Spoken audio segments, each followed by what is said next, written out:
Bonjour, Philippe Bainteux, président fondateur de RoboCAD qui développe une solution robotique pour le cathétérisme, pour réaliser des interventions endovasculaires et traiter ainsi les deux premières causes de mortalité, les maladies coronariennes et l'AVC, qui sont un problème de santé publique massif.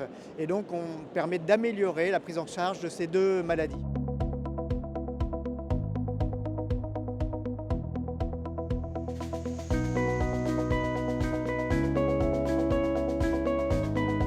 L'intérêt de la robotique endovasculaire, c'est de pouvoir mieux traiter les patients, améliorer leur prise en charge. C'est protéiforme, ça a plusieurs aspects. C'est pouvoir réaliser des interventions améliorées, augmentées. On parle vraiment d'interventions augmentées grâce à la robotique qui permet plus de précision, qui permet des interventions avec de nouveaux gestes que vous ne pourriez pas faire à la main, une meilleure maîtrise des instruments qu'on utilise pour ces interventions, permettent à l'utilisateur de travailler dans de meilleures conditions, puisque les conditions de travail de ces utilisateurs sont épouvantables. Ils travaillent sous les rayons X avec un tablier plombé qui est très lourd.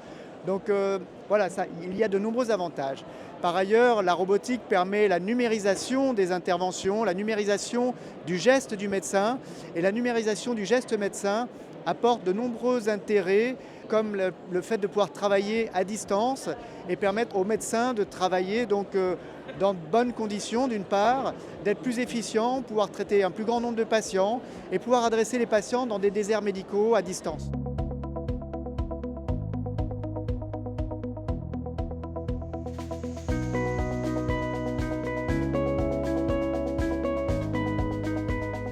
Comment on passe d'une pratique médicale à une activité entrepreneuriale?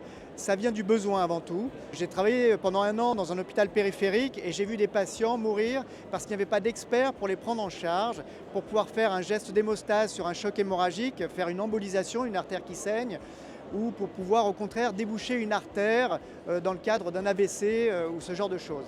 Donc là vraiment c'est parti du besoin. Dans le même temps il y avait le professeur Maresco qui opérait depuis New York à Strasbourg, alors que bon, nous on pratique des interventions qui finalement sont assez simples, où on fait avancer, reculer, tourner des instruments. Bon, finalement, ça me paraissait simple. Quand on accumule le cahier des charges, c'était compliqué. Donc ça a été une aventure longue, mais qui valait la peine parce que vraiment ce qu'on a développé est une rupture technologique extrêmement intéressante pour les médecins, pour la santé.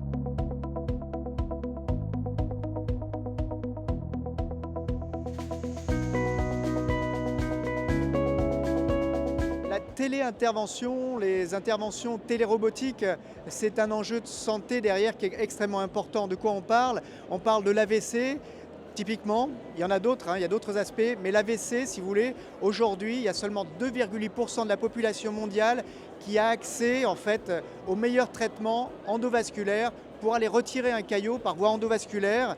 Et ce traitement n'est pas accessible dans les hôpitaux périphériques, il n'y a que dans les centres experts. Donc l'intérêt finalement de numériser le geste du médecin, c'est de pouvoir finalement réaliser ce geste à distance avec un robot dans les hôpitaux périphériques qui est manipulé depuis un centre expert et ainsi désenclaver toutes ces régions qui n'ont pas accès au fait aux meilleurs soins. Et là, si vous voulez, il y a un enjeu de santé publique qui est massif.